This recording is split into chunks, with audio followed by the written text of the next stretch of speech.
Hola, youtubers. Hoy venimos aquí a hablaros del último fenómeno literario dentro de la especialidad de la novela negra. Hablamos de Carmen Mola. Hace un par de años, Carmen Mola irrumpía velozmente en el territorio de la edición, publicando una novela titulada La novia gitana. La verdad es que la novela estaba muy bien, luego hablaremos más detalladamente de esta y de las que le siguen, y rápidamente captó la atención de los aficionados. Pero ya desde el principio se nos decía que Carmen Mola era un seudónimo y que la autora no quería que se supiera quién era verdaderamente. Un caso semejante al de Elena Ferrante en Italia, de la que llevamos muchos años persiguiendo la identidad y todavía no sabemos muy claramente si es esa traductora a la que se le adjudicó hace algún tiempo la titularidad del nombre o no, porque ella no ha dicho nada. Quizá el caso de Carmen Mola siga adelante y no sepamos nunca quién es la autora, aunque hay discusiones acerca de si podría ser una mujer o un hombre la creadora, el creador de Carmen Mola. Bueno, después de La novia gitana se publicó rápidamente La red púrpura, una secuela muy bien trabada de la anterior, y poco tiempo más tarde pues ha aparecido La nena, que vendría a conformar así una trilogía con una protagonista, una policía, y también un grupo de policías que trabajan en una división especial de crímenes especialmente difíciles. Bueno, al margen de eso, yo particularmente creo que Carmen Mola es un hombre.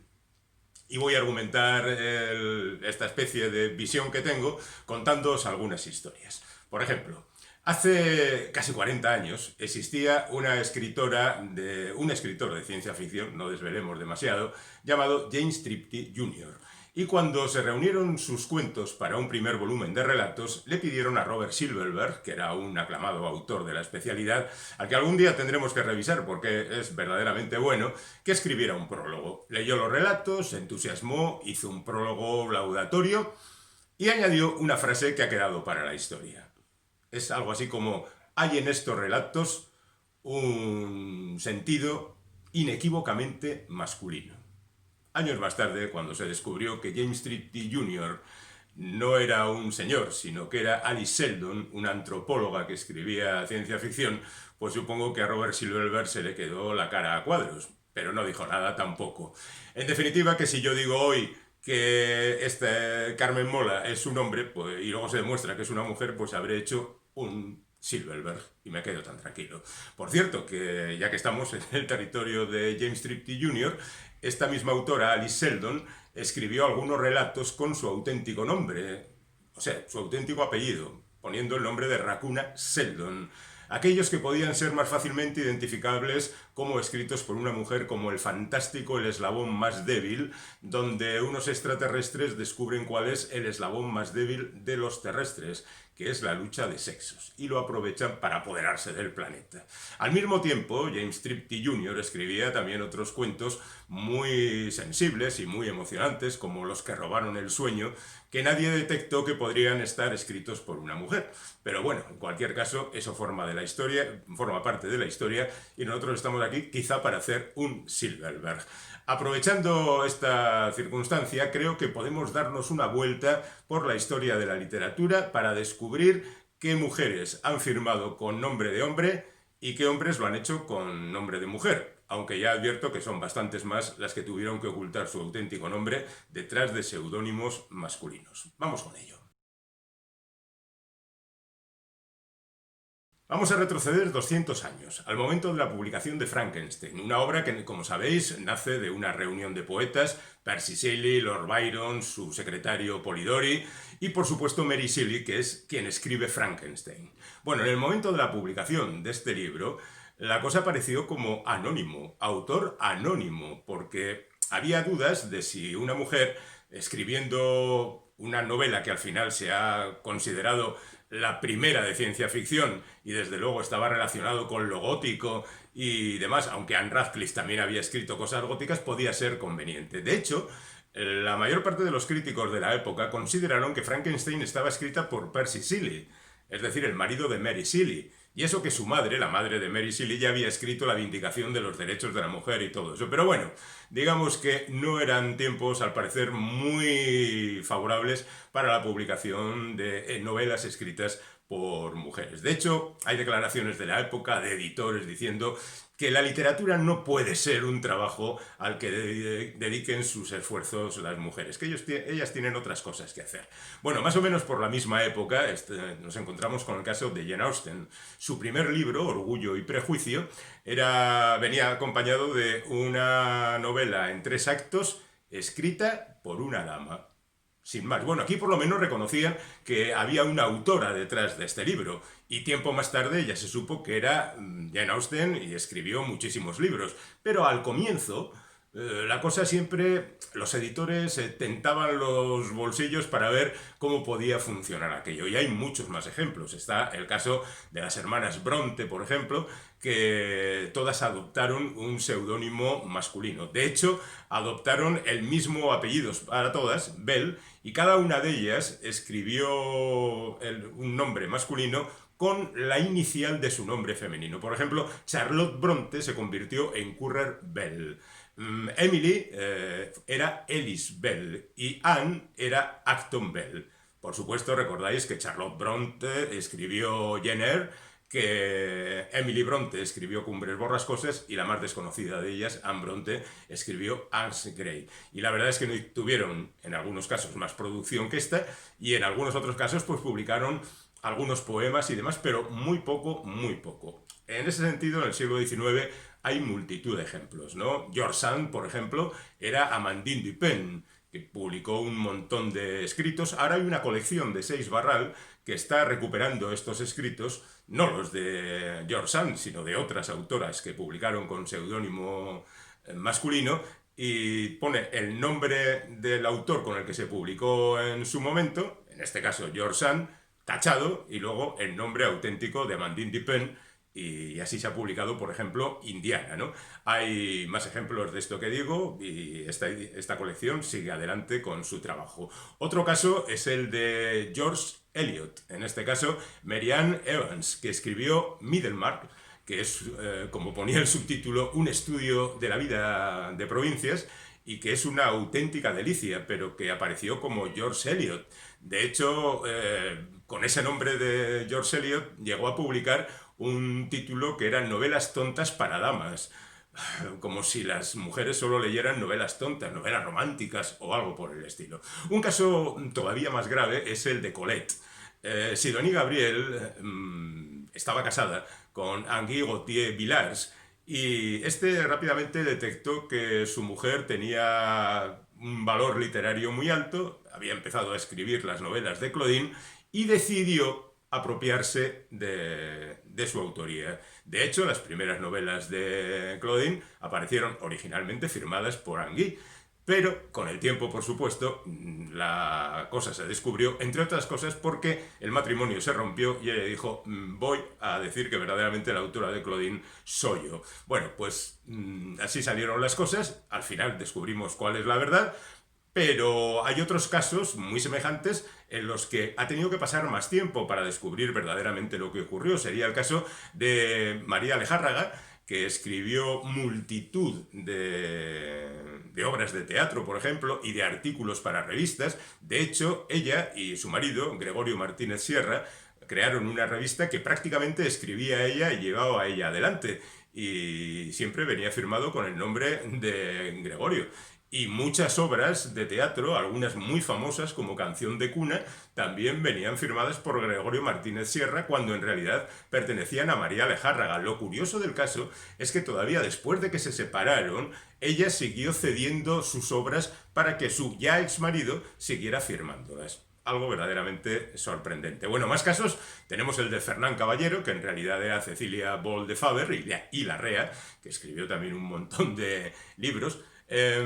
Caterina Albert y Paradis adoptó el nombre de Víctor Català porque había publicado una novela titulada La infanticida con su nombre, y la verdad es que se montó un tremendo escándalo, en parte porque era una mujer la que escribía, y en parte porque el título ya indica que la novela era bastante morbosa, y entonces las buenas señoras y señores de la época se llevaron las manos a la cabeza. Adoptó el nombre de Víctor Català y se acabó el escándalo. El resto de sus novelas salieron como si tal cosa.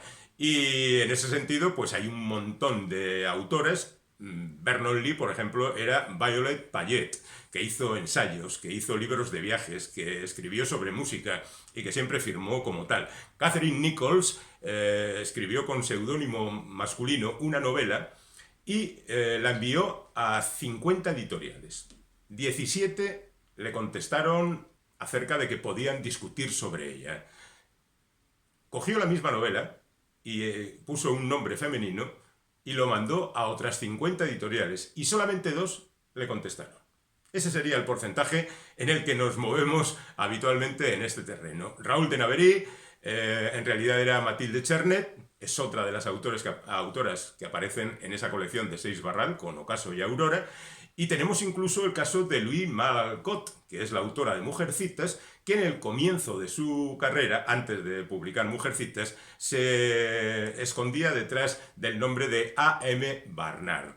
Esto de las iniciales ha sido bastante utilizado en ocasiones. Por ejemplo, había alguien llamado C.L. Moore, que con el paso del tiempo se descubrió que la C correspondía a Catherine y se convirtió en una de las grandes autoras de la fantasía y de la ciencia ficción. Luego también algunas autoras han utilizado nombres que sirvan para los dos sexos. De hecho, en inglés hay nombres que en castellano son solo femeninos, como por ejemplo Trinidad, Trini López, el famoso cantante que ha muerto recientemente, o Carmen. Había un director de orquesta también bastante famoso hace 50 años llamado Carmen Dragon. Y hay nombres que pueden a veces pertenecer a los dos sexos. Un caso claro es el de Leigh Brackett. Leigh Brackett, su último trabajo fue el guión del Imperio Contraataca, la segunda parte de la Guerra de las Galaxias, como ya sabéis perfectamente. Pero en los años 50, 60 y 70 escribió un montón de guiones para Hollywood, entre ellos también el de Río Bravo. Después hizo la novelización de ese guión y apareció como tal con su nombre, Leigh Brackett. Pero claro, los lectores de novelas del oeste, que difícilmente hubieran aceptado a una autora escribiendo sus libros, se quedaron tan tranquilos porque creían que Leigh era un tipo y ya está. Y no pasó absolutamente nada. Hay un montón de datos más que pasamos a repasar ahora muy rápidamente. Un caso representativo de los últimos tiempos es el de J.K. Rowling, la autora de Harry Potter. Cuando presentó su manuscrito, el primero de la serie, a diferentes editoriales, algunas no le hicieron ni caso, pero quien editó finalmente la novela le sugirió que ocultara su nombre de Joanna bajo, por ejemplo, unas iniciales o quizá un nombre masculino. Al final pasó a la historia como J.K. Rowling, y simplemente tiempo después se descubrió que era una mujer y no pasó absolutamente nada. Es más, le recomendaron, cuando publicó la segunda novela, no de Harry Potter, sino una independiente, que utilizara un nombre masculino, y así nació Robert Galbraith para esa novela. Bueno, estas cosas que pasan y que afortunadamente han salido a la luz, pero sorprende que ocurran tan cercano en el tiempo todo esto. Por ejemplo, el caso de Jeremiah Terminator Leroy, que en realidad era una autora, Laura Albert, que escribió la historia de un adolescente en una situación verdaderamente diabólica de drogas, sexo, rock and roll y todo lo que sea relacionado con aspectos bastante sórdidos de la juventud. Consideró que no era un tema apropiado para estar firmado por una mujer y decidió adoptar el nombre de Jeremiah Terminator Leroy, que también son ganas ponerlo de Terminator. Pero en cualquier caso, ahí está. Cosas más recientes también es el caso de Eleanor Marie Robertson, que firma como Nora Roberts. Firma novelas románticas con ese nombre, pero cuando escribe fantasía firma como J.D. Robb, ocultando una vez más su nombre. Otro caso reciente, el de E.L. James, la autora de 50 sombras de Grey. Cosa más cercana, pues la verdad no lo entendemos. En realidad se llama Erika Leonard James, y esos nombres femeninos quedaban ocultos con las iniciales. Otro caso representativo pues es el de P.L. Travers, que su nombre verdadero es Pamela Lyndon Travers, que es la autora de Mary Poppins y que se supo de ella pues tiempo más tarde de que se hiciera la película de Walt Disney. Por cierto, en la película que se hizo sobre cómo se acabó rodando Mary Poppins, la interpreta Emma Thompson, mientras que Tom Hanks hace de Walt Disney. Supongo que reconocéis la historia. Hay otros casos donde se mezclan las influencias y los trabajos. Por ejemplo, en el de Francis Scott Fitzgerald siempre se ha discutido sobre qué parte de su trabajo lo hizo su señora Zelda Fitzgerald, que en más de una ocasión se vio metida en problemas con él, por ejemplo, por publicar una novela como Save Me the Walls. El propio Francis Scott dijo en su momento que él iba a utilizar esas ideas para una novela suya. Y ella le contestó que por qué iba a utilizar esas ideas si las ideas eran suyas. Ella escribió una novela. O un caso semejante es el de Bertolt Brecht, de quien también se ha dicho que varias de sus amantes tuvieron una gran importancia en su trabajo. Aquí el asunto sería todavía más discutible porque digamos que en líneas generales la obra de Brecht es bastante homogénea y las supuestas amantes colaboradoras fueron varias, al menos 4, con lo cual tendría que haber habido pues diferencias, ¿no? Pero en cualquier caso ahí queda la sospecha de que en ocasiones las mujeres, compañeras de algunos autores, han tenido una parte muy importante en el trabajo de los que después han alardeado de hacer obras más o menos maestras a lo largo de la historia. Hay casos como el de Catherine Burdekin, que publicó como Murray Constantine una novela titulada La noche de la esvástica. Pero atención, lo hizo en el año 37, es decir, cuando todavía ni siquiera había empezado la Segunda Guerra Mundial y muchísimo menos había empezado la participación de Estados Unidos en la historia. Olive Snyder publicó una novela, La historia de una granja africana, con el nombre de Ralph Iron. Toma ya, ese apellido tan poderoso para conseguir colocar sus trabajos. Y hay una autora que, en homenaje a Tennessee Williams, acabó poniendo su nombre oculto con el seudónimo de California Cooper. Ella se llama Joan y el California era en homenaje al Tennessee de Williams. Y terminamos recordando un libro tan conocido como Matar a un ruiseñor, obra de Harper Lee, que en realidad se llamaba Nell Harper Lee, y ella utilizó sus apellidos porque Harper suena a hombre. Y aunque en los años 60, ya era 50, finales de los 50, cuando publicó este libro, pues ya era conocida porque pertenecía al círculo de Truman Capote y todo esto, prefirió ocultar su nombre. También hay autores que han preferido ocultar su nombre bajo seudónimos femeninos. Vamos a daros unos cuantos ejemplos. Bueno, pues vamos a repasar las historias de Ian Blair, Hugh C. Reid o Roger Sanderson. Cada uno de ellos publicó con los siguientes seudónimos: Emma Blair, utilizando su apellido; Jessica Sterling, no utilizando nada; y Jill Sanderson, utilizando otra vez el apellido. ¿Por qué lo hicieron? Muy sencillo, porque escribían novela romántica. Y también aquí existe el tópico de que las mujeres escriben mejores novelas románticas que los hombres. También es cierto que en un 90% las novelas románticas que se publican ahora lo hacen bajo nombre femenino, sean o no mujeres quienes lo escriben. Pero en cualquier caso ha habido muchos hombres, incluso en la época del pulp español, Carlos de Santander, haciendo la competencia a Corín Tellado, pues han mantenido su nombre o su seudónimo, pero en cualquier caso masculino. Remontándonos en la historia, nos encontramos con el caso de Stéphane Mallarmé, un poeta suficientemente conocido, incluso por algunas frases famosas que dejó para la historia, como por ejemplo aquello de "el sexo es triste y yo ya he leído todos los libros". Bueno, pues este hombre creó una revista de moda, Le Dernier Mode, la última moda, y firmaba sus artículos como Marguerite Duponty, mientras que su amigo y compañero en la dirección y la creación de la revista, Ulrich Lehmann, firmaba con el seudónimo de Miss Satin. Bueno, ahí queda eso para la historia. Un caso más dramático es el de Mohamed Moulesoul, que es un autor argelino que escribió unas primeras novelas con su auténtico nombre, novelas policíacas y de acción, cuando era miembro del ejército de Argelia.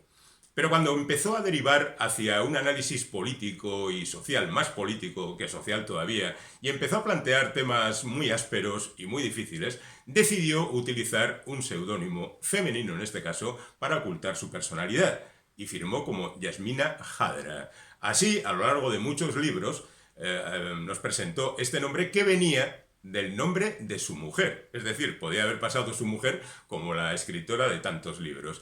Con el paso del tiempo acabó descubriéndose, él dejó el ejército, se marchó a París y sigue viviendo allí, sigue escribiendo novelas, pero sigue utilizando el nombre que le hizo razonablemente famoso. Otros casos que encontramos cerca de nosotros ahora mismo pues sería el de Amelia Drake, que escribe novelas de fantasía y que en realidad son dos italianos que escriben esas novelas, el de Lisbeth Bennet, que son dos daneses y hacen novelas juveniles, o el de Isaac Trolle, que en realidad se llamaba, porque ha muerto recientemente, Joan Baptista Mengual y Llull, que era un médico valenciano que escribió fundamentalmente novelas de humor y que decidió para ello pues colocarse en el mundo de la literatura con un nombre femenino. Os voy a contar ahora un caso verdaderamente sorprendente, el de Roberto Rodríguez Tollos. Este hombre, a principios de los 80, había mandado algunos relatos a la revista Nueva Dimensión. Os enseño un ejemplar. Veréis, lo tengo aquí mismo. Este es el ejemplar del jaleo. El bueno de Tollos mandó un cuento que fue rechazado. Y cuando la revista anunció que iba a dedicar un número, a la ciencia ficción femenina, decidió mandar el mismo cuento con el nombre de su abuela, Ramona Prieto.